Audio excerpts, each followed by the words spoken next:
नमस्कार। चलिए आज मीनकेतन प्रधान की कविता कुर्री 3 की गहराइयों में उतरते हैं। ये एक ऐसी कविता है जो यादों, बदलाव और आज के दौर में कला की क्या अहमियत है, इस पर हमें सोचने पर मजबूर करती है। तो आइए इस विश्लेषण की शुरुआत करते हैं। और इसकी शुरुआत होती है एक बहुत ही दमदार और नए विचार से, जो शायद हमारे आज के समय को परिभाषित करता है। और वो शब्द है करु काल। समीक्षक डॉक्टर ज्ञानेश्वरी सिंह बताती हैं कि कवि ने ये शब्द खुद गढ़ा है। वो हमें अपनी इस कविता को करुकाल यानी एक दुख भरे युग के चश्मे से देखने के लिए कह रहे हैं। असल में ये शब्द ही इस पूरी कविता के गहरे मतलब को समझने की चाबी है। अब दिलचस्प बात यह है कि कविता किसी बड़े फलसफे या भारी भरकम बात से शुरू नहीं होती, नहीं, बल्कि ये हमें ले जाती है एक बहुत ही निजी, बहुत ही दिल के करीब की याद में, जो एक खास जगह से जुड़ी हुई है। बस ये पहली लाइन और हम सीधे कवि के मन की दुनिया में पहुंच जाते हैं। एक ऐसी दुनिया जो अपने खोए हुए अतीत को, गांव के उस पुराने घाट को बड़ी शिद्दत से याद कर रही है। यहाँ ये जो विदेशी पंछी का जिक्र है, वो सिर्फ एक पंछी नहीं है, वो एक बहुत गहरा प्रतीक है, एक मेटाफर है। हो सकता है ये खुद कवि के लिए हो जो अपनी जड़ों से दूर है, या फिर हम में से हर उस इंसान के लिए जो अपने घर, अपनी मिट्टी से दूर हो गया है। और जरा इस शब्द पर गौर कीजिए। आंखें बस देख नहीं रहीं, वो खोज रही हैं। ये जो खोजना है, यही तो आज के दौर की बेचैनी है। उन नज़ारों के लिए एक गहरी तड़प है जो शायद अब वैसे हैं ही नहीं। और यहीं से कविता में कुछ खो जाने का दर्द उभरकर सामने आता है। तो इस एक निजी याद से निकलकर कविता का दायरा अब और बड़ा होता है। अब ये हमें दिखाती है कि कैसे हमारे चारों तरफ, प्रकृति में, समाज में, हर जगह एक बड़ा और कठोर बदलाव आ रहा है। और ये बदलाव कितना गहरा है ये देखिए। एक तरफ वो दौर था जब कुर्री पक्षियों के अनगिनत जोड़ों से वो जगह आबाद थी, और आज न वो पुरानी पीढ़ी के दादा बाबा रहे और न ही वो गांव वैसा रहा। तो यहाँ दर्द दोहरा है। प्रकृति का भी नुकसान हुआ और हमारी परंपराएं भी मिट गईं। अब यहाँ कवि एक बहुत ही कमाल की चीज करते हैं। वो नदी को महानदी नहीं, बल्कि उसके प्राचीन नाम चित्रोत्पला से पुकारते हैं। ऐसा क्यों? ताकि उस नाम से जुड़ी पवित्रता, उस शानदार अतीत और आज की मुश्किल हकीकत के बीच का जो फासला है, वो साफ साफ नजर आए। तो वो पवित्र चित्रोत्पला आज कैसी हो गई है? वो उथली हो गई है। उसमें रेत के टापू उभर आए हैं। ये सिर्फ एक भौगोलिक बदलाव नहीं है, ये एक बहुत बड़ा प्रतीक है इस बात का कि कैसे हमारा पर्यावरण, हमारी नदियां धीरे धीरे दम तोड़ रही हैं। तो सवाल उठता है कि ये बदलाव इतना परेशान करने वाला क्यों है? क्या सिर्फ इसलिए कि नदी की गहराई कम हो गई? नहीं, कविता हमें बताती है कि ये सिर्फ जमीन का बदलना नहीं है, ये तो जैसे जीवन की बुनियाद ही खिसक रही है। लेकिन बात यहीं खत्म नहीं होती। ये नदी सिर्फ एक बिगड़ती हुई नदी नहीं है। कवि इसे एक फिजिकल जगह से कहीं ऊपर ले जाते हैं और इसे जीवन और आस्था का, लाइफ और फेथ का एक बहुत गहरा प्रतीक बना देते हैं। वो कैसे? देखिए, समीक्षक बताते हैं कि नदी का जो बहाव है, वो बिल्कुल हमारी जिंदगी के सफर जैसा है। कभी घटता है, कभी बढ़ता है। एक छोटी सी धारा से शुरू होकर आगे एक विशाल, अपार रूप ले लेता है ना, बिल्कुल हमारी जिंदगी की तरह। और यहीं पर एक बहुत ही दिलचस्प विरोधाभास, एक पैराडॉक्स सामने आता है। भले ही नदी बाहरी तौर पर कमजोर हो रही है, उथली हो रही है, लेकिन लोगों के मन में, उनकी आस्था में, उसकी पवित्रता आज भी उतनी ही गहरी है। क्योंकि उस समाज के लिए महानदी सिर्फ पानी का एक सोता नहीं है, वो मुक्ति का धाम है। वो एक पवित्र जगह है जहां उनके पुरखों की आत्माओं को शांति और उद्धार मिलता है। और फिर कवि का नदी से जो निजी रिश्ता है, वो इस एक शक्तिशाली लाइन में आकर सिमट जाता है। ये किनारा सिर्फ घर नहीं, ये तो स्वर्ग का दरवाजा है। इससे बड़ी और गहरी बात क्या हो सकती है? कविता के आखिरी हिस्से में फोकस नदी से हटकर एक बहुत बड़े सवाल पर आ जाता है, और वो सवाल है कि हमारी इस आधुनिक दुनिया में, 21वीं सदी में, खुद कविता की क्या स्थिति है। कवि इस बात को तो मानते हैं कि हाँ, नया और पुराना साथ साथ ही चलते हैं और जमाना तो हमेशा बदलता ही रहता है, लेकिन वो ये सवाल भी उठाते हैं कि इस लगातार बदलते दौर का हमारी कला की आत्मा पर, उसकी रूह पर क्या असर हो रहा है। और कविता की जो आखिरी लाइन है वो बहुत ही गहरी है। 21वीं सदी में लदते करू कविता के बौर। अब यहाँ लदते शब्द के दो मतलब हो सकते हैं। एक कि कविता भौतिकवाद के दबाव से बोझिल हो गई है, या दूसरा कि वो अब खत्म होने की कगार पर है। और यही दोहरी संभावना समीक्षक के हिसाब से सच्ची कविता के भविष्य के लिए एक गहरी चिंता को दिखाती है। और असल में यही इस कविता की असली ताकत है। एक छोटी सी नदी और एक पंछी की कहानी से शुरू होकर एक बहुत बड़े और यूनिवर्सल सवाल तक पहुंच जाती है। सवाल ये कि क्या आज की इस भाग दौड़ भरी मटीरियलिस्टिक दुनिया में सच्ची दिल से निकली कला जिंदा रह भी पाएगी? और आखिर में ये कविता हमें इसी एक बड़े सवाल के साथ छोड़ जाती है। यह हमें सोचने पर मजबूर करती है कि इस तेज रफ्तार दुनिया में सच्ची, गहरी और रूह को छूने वाली कविता का भविष्य आखिर है क्या? मीनकेतन प्रधान जी की कविता कुरुरी 3 और 4 वस्तुतः कुरुरी 1 और 2 का ही भाव विस्तार है। उन्होंने छायावाद के पुरोधा कवि मुकुटधर पांडे की कविता कुरुरी के प्रति की रचना भूमि को बिल्कुल नए परिप्रेक्ष्य में पल्लवित किया है। कोरोनाकालीन मानवीय संवेदना को एक प्रवृत्ति के रूप में आधुनिक युगीन संदर्भों में मीनकेतन प्रधान ने करुकाल नाम से अभिहित किया है। इससे वर्तमान दौर में सर्वथा एक नई अवधारणा का सूत्रपात होता है।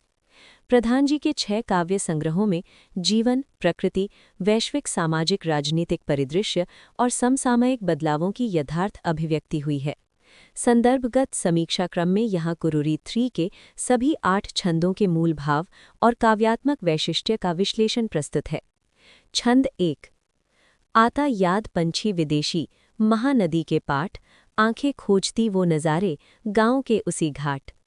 पूर्व की कविता कुरुरी 1 और 2 के कथाक्रम में कवि की आत्मसंवेदना सामाजिक धरातल पर विस्तीर्ण होती हुई दिखाई देती है, किंतु वो फिर अपने अतीत का स्मरण कर महानदी के उस परिदृश्य में पहुंच जाता है जहां प्रवासी पक्षी प्रतीकात्मक रूप से वर्णित है।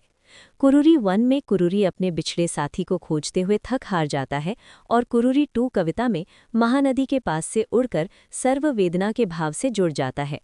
अब प्रवासी पक्षी कवि के गांव के महानदी के पाट या उसके आसपास नहीं है, केवल उसकी यादों में है, कवि की चेतना में है। प्रवासी पक्षी को वहां न पाकर उसे ही संबोधित कर या उसके बरक्स पाठकों से मुखातिब होकर कवि कहता है, आता याद पंछी विदेशी, महानदी के पाट। यहाँ पंछी विदेशी एक रूपक है जो शायद कवि स्वयं को या किसी ऐसे व्यक्ति को संदर्भित करता है जो अब अपने मूल स्थान से दूर है। ये परदेसी पंछी की पिछली छवि से जुड़ता है। महानदी के पाठ नदी के किनारे या उसके विशाल क्षेत्र को संदर्भित करता है जो कवि की यादों का केंद्र बिंदु है। ये पंक्ति इंगित करती है कि कवि की संवेदना की मूल जड़ें उसका अतीत और महानदी से जुड़ी यादें परत दर परत खुल रही हैं, जहां वो अपने अतीत में खो जाता है। यहाँ अतीत की स्मृतियाँ, नॉस्टैल्जिया और प्रकृति का सांस्कृतिक वैभव वर्णित है तथा कवि के अपने गांव और महानदी के साथ गहरे भावनात्मक जुड़ाव की भी जानकारी मिलती है।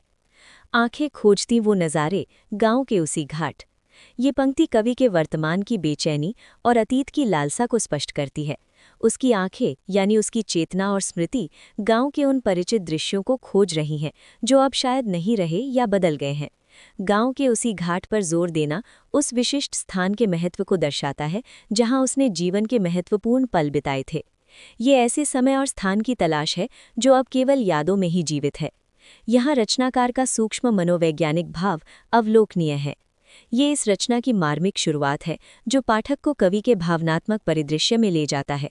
ये अतीत के प्रति एक गहरी लालसा, खोए हुए समय की गहरी कसक और उन दिनों को फिर से जीने की इच्छा को व्यक्त करता है जब महानदी के किनारे का जीवन सरल और युवा मन की उड़ानों से भरा हुआ था। छंद 2। अनगिनत कुरुरी जोड़ियों का था ये प्यारा ठौर, वो दादा बाबा नहीं रहे, हुआ गांव कुछ और। ये छंद पर्यावरणीय क्षरण, सामाजिक, सांस्कृतिक, पारिवारिक, पैतृक स्थितियों में बदलाव को एक साथ प्रस्तुत करता है, जहां अब गांव की पहचान ही बदल गई है। अनगिनत कुरुरी जोड़ियों का था ये प्यारा ठौर। यहाँ महानदी के इर्द गिर्द बीते क्षणों का मार्मिक चित्रण किया गया है। कविता कुरुरी 1 और 2 के सारे संदर्भ यहाँ गुंथित हैं। कुरूरी जोड़ियां प्राकृतिक सुंदरता और जैव विविधता के द्योतक हैं। उनका अनगिनत होना और प्यारा ठौर नदी होना एक मनोरम प्रकृति का द्योतक है। इन्हीं में से एक वो कुरूरी है जो रचनाकार के संवेदना के केंद्र में है, जिससे कविता का शीर्षक प्रतिपादित होता है। यहाँ खोए हुए प्राकृतिक सौंदर्य के प्रति एक गहरी कसक व्यक्त है। वो दादा बाबा नहीं रहे, हुआ गांव कुछ और। ये पंक्ति मानवीय और सामाजिक परिवर्तनों को दर्शाती है। दादा बाबा यानी दादा परदादा पूर्वज है, जो गांव की परंपराओं, ज्ञान और पहचान के संरक्षक थे, जिनसे जीवन परंपरा गतिशील है। उनके न होने से केवल व्यक्तिगत क्षति नहीं है, बल्कि ये एक तरह से युगांतरण है। उनके अवसान से गांव की आत्मा ही परिवर्तित लग रही है। नए जीवन संदर्भों का चरित्र बदल गया है। वक्त के साथ हुआ गांव कुछ और। ये भौतिक बदलावों जैसे आधुनिकता, शहरीकरण के साथ साथ सामाजिक मूल्यों और कम्युनिटी भावना में आए बदलावों को भी दर्शाता है। यहाँ प्रकृति और समाज दोनों में समय के साथ आए नकारात्मक बदलावों को दर्शाया जाता है। ये अतीत की समृद्धि और वर्तमान की बदलती, शायद खोखली भी, पहचान के बीच के विरोधाभास को उजागर करता है। छंद 3। महानदी तट बचपन बीता, खेलता बीच धार, खूब मज़े से तैरा करता, डुबकियां आर पार। ये छंद कवि की निजी जीवन की अभिव्यक्ति है। उसके बचपन की सुखद यादों और महानदी के साथ उसके गहरे जुड़ाव को यहाँ दर्शाया गया है। ये एक निश्चिंत, साहसिक और प्रकृति से जुड़े बचपन का चित्रण है। महानदी तट बचपन बीता, खेलता बीच धार।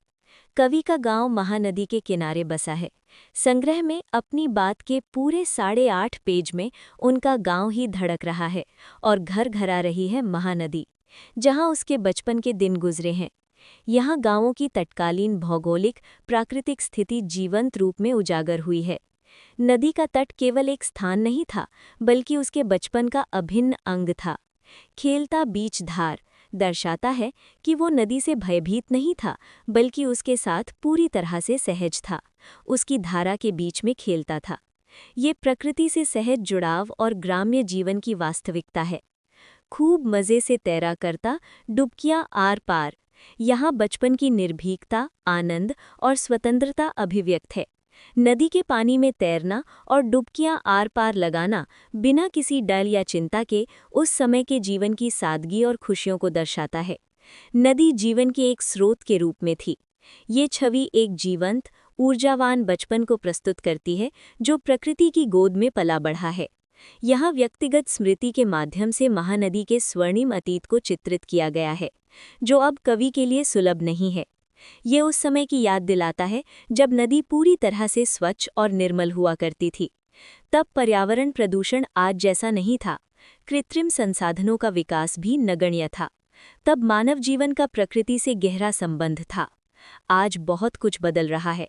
कविता में ये गांव पूरे देश के गांवों की तस्वीर को उजागर कर रहा है। इससे पाठक के मन में भी एक नॉस्टैल्जिक की भावना जागती है, जो हर किसी के बचपन और प्रकृति से जुड़े सुखद पलों की याद दिलाती है। छंद 4। बहुत पुरानी इसकी यादें, सुबह सुहानी धूप, ढलती सांझ में नील लहरें, सूरज जाता डूब। ये छंद महानदी के बरक्स, किसी भी नदी के प्राकृतिक सौंदर्य और उसके साथ जुड़ी गहरी स्मृतियों का एक काव्यात्मक और बिंबात्मक चित्रण है। ये समय के बीतने के साथ नदी के शाश्वत सौंदर्य और परिवर्तनों को दर्शाता है। बहुत पुरानी इसकी यादें, सुबह सुहानी धूप। ये पंक्ति नदी से जुड़ी यादों की गहराई और समय के फैलाव को इंगित करती है। ये यादें केवल हाल की नहीं हैं, बल्कि बहुत पुरानी हैं, जो कई दशकों या पीढ़ियों तक फैली हुई हैं। सुबह सुहानी धूप एक शांत, आशावादी और सुंदर शुरुआत का प्रतीक है, जो नदी के किनारे के सुखद और जीवंत वातावरण को दर्शाती है। ये ऊर्जा और ताजगी से भरा समय था। ढलती सांझ में नील लहरें, सूरज जाता डूब। ये पंक्ति दिन के दूसरे छोर यानी शाम के सौंदर्य को चित्रित करती है। ढलती सांझ में एक विशेष शांति और सौंदर्य होता है। दूसरे अर्थों में सुख के अवसान और निराशा का भाव भी हो सकता है। नील लहरें नदी के गहरे और स्वच्छ पानी का संकेत देती हैं, जो शांत भाव से बह रहा है। सूरज जाता डूब एक सुंदर और शांत सूर्यास्त का दृश्य प्रस्तुत करता है, जो दिन के अंत में भी नदी के आकर्षक और मनमोहक रूप को उजागर करता है, जो अब स्मृतियों में है। इनका अभाव कवि के वर्तमान को जैसे बेतरहन झकझोर डालता है। तात्पर्य ये कि महानदी के शाश्वत सौंदर्य और प्राकृतिक चक्र का ये काव्यात्मक वर्णन है। ये दर्शाता है कि कैसे नदी दिन के विभिन्न प्रहरों में विभिन्न रंगों और भावनाओं को धारण करती है। ये केवल एक भौतिक वर्णन नहीं है, बल्कि एक भावनात्मक जुड़ाव है, जहाँ नदी की हर छवि कवि के मन में गहरी यादें जगाती है। ये उस नदी के रूप को याद करता है जो अब शायद खो गया है या बदल गया है। भावपूर्ण अतीत की यादों का दुख वर्तमान के अभाव का सुख कैसे बन जाता है, इस विरोधाभास को यहाँ महसूस किया जा सकता है। छंद 5। घटता बढ़ता जीवन होता, बहती रहती धार, पहले बना मुहाना छोटा, आगे नदी अपार। यह छंद महानदी के गतिशील स्वभाव और उसके साथ जीवन की अस्थिरता को उजागर करता है। यहाँ नदी के जलस्तर में परिवर्तन और उसके विस्तार का वर्णन है। प्रतीकात्मक रूप से जीवन की गति और उतार चढ़ाव भी यहाँ ध्वनित है। कवि मीनकेतन प्रधान की यह विशेषता है कि वे शब्दों में ही रूपक की सृष्टि नहीं करते, बल्कि समूचा वाक्यांश कहीं कहीं बहुअर्थी होता है। घटता बढ़ता जीवन होता, बहती रहती धार। यह पंक्ति नदी के प्रवाह और मानव जीवन के बीच एक समानता स्थापित करती है। जैसे नदी की धार बहती रहती है और उसका जलस्तर घटता बढ़ता रहता है, वैसे ही जीवन भी स्थिर नहीं होता। जीवन में सुख दुख उतार चढ़ाव आते रहते हैं, ठीक नदी के प्रवाह की तरह। यह जीवन की अनिश्चितता, परिवर्तनशीलता और निरंतरता को दर्शाता है। नदी यहाँ जीवन की गति का प्रतीक बन जाती है। पहले बना मुहाना छोटा, आगे नदी अपार। यहाँ महानदी के भौगोलिक विस्तार और उद्गम से आगे बढ़ने पर क्रमशः उसके विशाल स्वरूप को चित्रित किया गया है। मुहाना छोटा नदी के उद्गम या उसके शुरुआती भाग को संदर्भित करता है, जहाँ वो संकरी होती है। लेकिन जैसे जैसे नदी आगे बढ़ती है, वह अपार यानी विशाल और असीम हो जाती है। यह नदी की शक्ति, उसके महत्व और उसके विशालतम स्वरूप को दर्शाता है।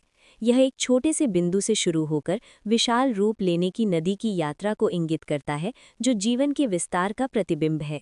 यह छंद महानदी के प्राकृतिक गुणों और मानव जीवन के बीच एक दार्शनिक संबंध स्थापित करता है। यह नदी की जीवनी शक्ति, उसके परिवर्तनशील स्वभाव और उसके विशालकाय स्वरूप का सुंदर वर्णन है। छंद 6। चित्रोत्पला हो गई उथली, टापुओं का उभार, पावन धाराओं में होता पुरखों का उद्धार। इस छंद में नदी के परिवर्तित रूप का जिक्र किया गया है। पिछले कई वर्षों से रेत भराव के कारण महानदी लगातार उथली होती जा रही है, जिससे दोनों तटों का क्षरण हो रहा है। फिर भी जनमानस में आध्यात्मिक महत्व अक्षुण्ण है। चित्रोत्पला हो गई उथली, टापुओं का उभार। चित्रोत्पला महानदी का एक प्राचीन नाम है, जो उसकी सुंदरता और पवित्रता को दर्शाता है। हो गई उथली और टापुओं का उभार वर्तमान की दुखद वास्तविकता को चित्रित करता है। नदी जो कभी गहरी और प्रखर थी, अब उथली हो गई है और उसके बीच में टापू यानी रेत के टीले उभर आए हैं। यह स्पष्ट रूप से नदी के जलस्तर में कमी, कटाव और शायद प्रदूषण के कारण उसके पारिस्थितिकी तंत्र के क्षरण को इंगित करता है। यह प्राकृतिक सुंदरता और शक्ति के खो जाने का प्रतीक है।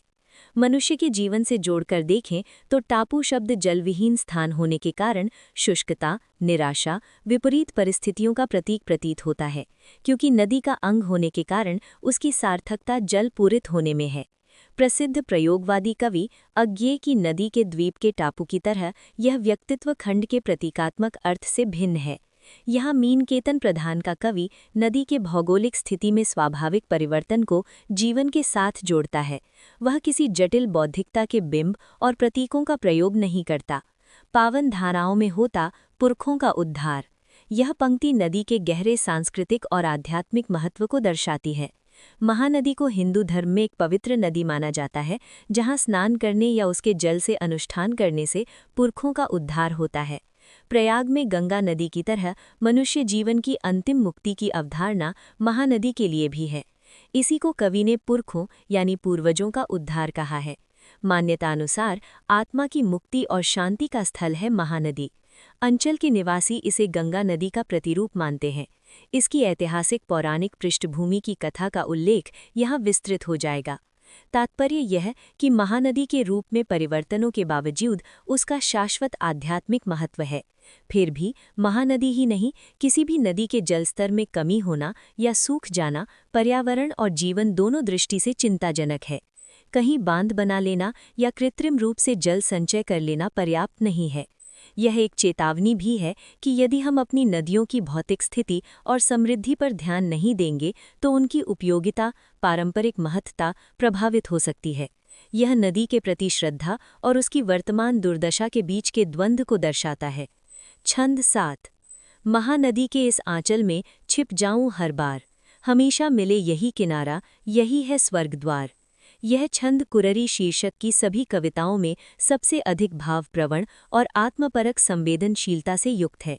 महानदी के प्रति कवि की अगाध आस्था और जन्म जन्मांतर के आश्रय की कामना इसमें व्यक्त हुई है। महानदी के इस आंचल में छिप जाऊं हर बार, यह पंक्ति कवि के नदी के साथ एक बच्चे जैसे सुरक्षित संबंध को दर्शाती है। आंचल माँ की गोद या साड़ी के छोर को दर्शाता है, जो सुरक्षा, सुकून और अजस्र ममत्व का महासागर है। कवि महानदी को माँ के रूप में देखता है, जिसके आंचल में वो हर बार शायद जीवन की कठिनाइयों या दुखों से निजात पाने के लिए हर जन्म में छिप जाना चाहता है। यह नदी के प्रति उसके गहरे भावनात्मक जुड़ाव, सुकून और जन्म जन्मांतर की शांति की तलाश को व्यक्त करता है। हमेशा मिले यही किनारा, यही है स्वर्गद्वार।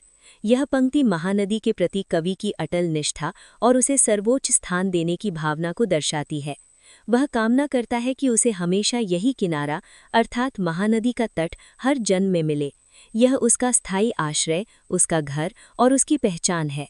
यही है स्वर्गद्वार कहकर कवि महानदी को सिर्फ एक नदी नहीं बल्कि आध्यात्मिक मुक्ति, परम सुख और शांति के प्रवेश द्वार के रूप में देखता है। यह उसकी सर्वोच्च श्रद्धा और नदी से उसके गहने लगाव को उजागर करता है। यहाँ जीवन में कवि की निराशा नहीं बल्कि आकांक्षा का भाव व्यक्त हुआ है। कुल मिलाकर यह छंद महानदी के प्रति कवि के अटूट प्रेम, उसकी गहरी श्रद्धा और उसे जीवन के अंतिम आश्रय और आध्यात्मिक मुक्ति के स्रोत के रूप में देखने की भावना को दर्शाता है। वह नदी को केवल एक जल स्रोत के रूप में नहीं बल्कि एक जीवित, मातृत्वपूर्ण और पवित्र सत्ता के रूप में प्रस्तुत करता है। छंद 8। नए पुराने बराबर चले, बदलता रहा दौर, 21वीं सदी में लदते करु कविता के बौर। यह छंद कुरली कविता के मूल कथ्य से अलग हटकर है। इसमें एक तरह से कुररी शीर्षक कविताओं का भावोत्कर्ष निहित है। यहाँ हिंदी कविता के वर्तमान और भावी स्वरूप को करु काल नामाभिधान से निदर्शित किया गया है। यहाँ समय के निरंतर प्रवाह, परंपरा और आधुनिकता के बीच के संघर्ष और 21वीं सदी में हिंदी कविता के बदलते स्वरूप पर एक गहन चिंतन है। नए पुराने बराबर चले, बदलता रहा दौर। यह पंक्ति समय के निरंतर परिवर्तनशील स्वभाव और समाज में परंपरा यानी पुराने और आधुनिकता यानी नए के सह अस्तित्व को दर्शाती है। कवि स्वीकार करता है कि दुनिया लगातार बदल रही है, बदलता रहा दौर, और इस बदलाव में पुरानी चीजें पूरी तरह से खत्म नहीं होती बल्कि नई चीजों के साथ साथ चलती हैं। भाव जगत तो सृष्टि के विकास से सदैव अक्षुण्ण रहता है, परिवर्तन वस्तु जगत में होते हैं। यह उसकी अनिवार्यता और जीवन के निरंतर विकास को दर्शाता है। यह 21वीं सदी में लदते करु कविता के बौर को दर्शाता है। यह पंक्ति कविता और कला के बदलते प्रतिमानों पर कवि की दृष्टि को व्यक्त करती है। 21वीं सदी आधुनिक युग, तकनीकी प्रगति और नए विचारों का प्रतीक है। लदते करु कविता के बौर एक विचारणीय और प्रतीकात्मक कथन है। बौर यह पेड़ पर फूल आने से पहले की अवस्था है जो उम्मीद, सृजन और फल आने की संभावना को दर्शाता है। लदते यह शब्द लद जाना यानी भार पड़ जाना, थक जाना या समाप्त हो जाने के अर्थ में प्रयुक्त हो सकता है।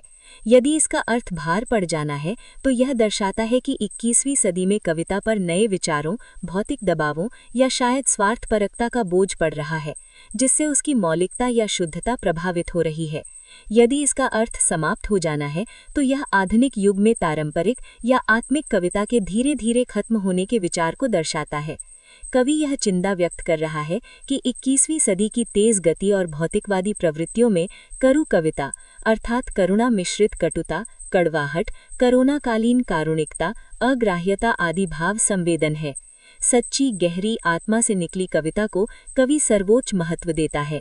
यह समकालीन हिंदी कविता के आगे की दशा और दिशा का सूचक है। कुल मिलाकर यह छंद समय के शाश्वत प्रवाह और बदलाव के साथ साथ कला और विशेषकर कविता के भविष्य पर एक गंभीर चिंतन प्रस्तुत करता है। यह परंपरा और आधुनिकता के बीच के संघर्ष को दर्शाता है। निष्कर्षतः कहा जा सकता है कि मीनकेतन प्रधान जी द्वारा रचित कुररी श्रृंखला की कविताएं परंपरा की कारुणिक प्रवृत्ति को आधुनिक संदर्भों में यथार्थपरक दृष्टिकोण से पुनः प्रतिष्ठित करती हैं। उनका साहित्यिक अवदान विशिष्ट है क्योंकि वे एक स्थानीय नदी, महानदी और एक प्रवासी पक्षी कुररी के प्रतीकों को वैश्विक संवेदना और युग बोध से जोड़ने में सफल रहे हैं। कुररी श्रृंखला हिंदी साहित्य में एक अनूठा प्रयोग है। यह परंपरा का आधुनिकीकरण है और आधुनिकता का सांस्कृतिकीकरण। समालोचना के बड़े फलक पर इन कविताओं के अन्य कोण भी उभर सकते हैं। फिलहाल यहाँ शाब्दार्थ के साथ भावार्थ को समानांतर रूप से उद्घाटित करने का प्रयास किया गया है, जिसकी प्रथमतः आवश्यकता होती है। और अंत में कवि की साहित्यिक यात्रा निरंतर समृद्ध हो, इन्हीं कामनाओं के साथ। डॉक्टर ज्ञानेश्वरी सिंह, समीक्षक।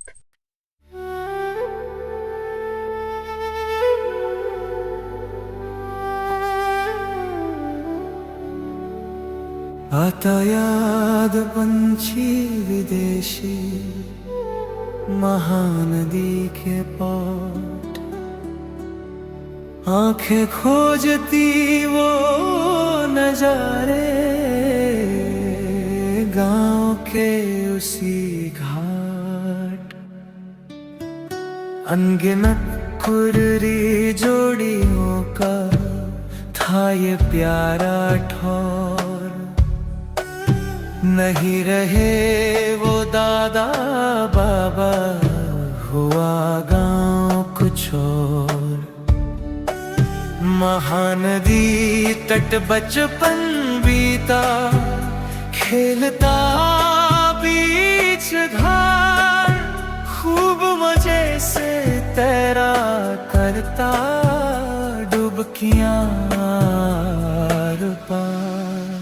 बहुत पुरानी इसकी यादें, सुबह सुहानी धूप, ढलती सांझ में नील लहरें, सूरज जाता डूब।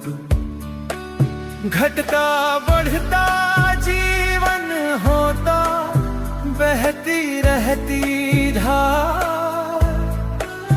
पहले बना मुहाना छोटा, आगे नदी अपार। चित्रोत्पला हो गई उथली, तापों का उभार। पावन धाराओं में होता, पुरखों का उद्धार। महानदी के सयान जल में छिप जाऊं हर बार। हमेशा मिले यही किनारा, यही है स्वर्ग द्वार। नए पुराने बराबर चले, बदलता रहा दौर। 21वीं सदी में लदते करो कविता के बार।